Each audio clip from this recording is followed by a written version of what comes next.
L'actualité de lundi, c'est toujours bien chargé en sport et en foot, notamment. Les Diables Rouges ne disputeront pas la phase finale de la Ligue des Nations comme l'an dernier.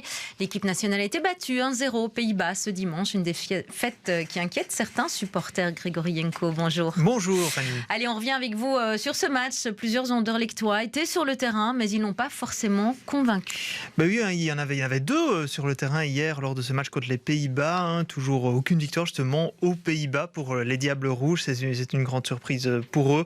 Alors 2 Anderlechtois dans le 11 de base, c'est un peu une première. On avait surtout le jeune Zeno de Bast, la surprise à la sélection. Il était déjà titulaire contre le Pays de Galles. Ici, voilà, il a été correct dans ses duels jusqu'au but de Virgil van Dijk, le but néerlandais sur lequel il n'a pas su tenir son homme.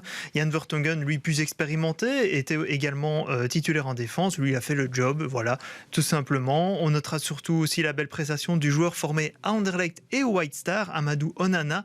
Le milieu d'Everton a lui montré de belles choses et finalement devrait obtenir une sélection lors de la prochaine Coupe du Monde au Qatar pour Zeno de Bast. Là, il y aura encore quelques doutes à ce sujet.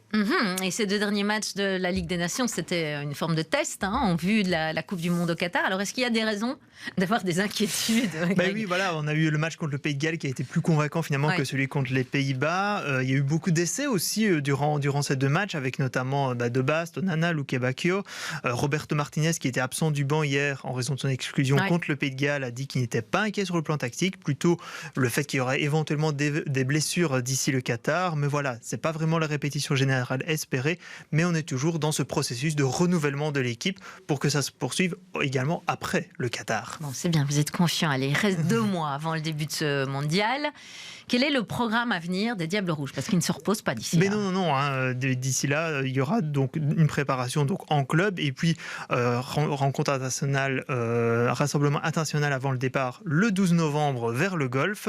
Il y aura normalement des matchs amicaux prévus contre l'Irak le 15 novembre, contre l'Égypte le 18 novembre. Et puis on commencera la Coupe du Monde contre le Canada le 23 novembre. Et puis ce sera des matchs contre le Maroc et la Croatie après ce que la compétition sera suivie. Là, avec toutes les discussions qu'il y aura au niveau vu toutes les discussions qu'il y a autour d'un éventuel boycott, on verra si l'engouement sera aussi important que ces dernières années. Les Diables en seront de toute manière, potentiellement avec des messages symboliques à porter, à l'image du brassard arc-en-ciel porté par Eden Hazard, destiné à mettre en valeur les communautés LGBT+, qui sont opprimées au Qatar.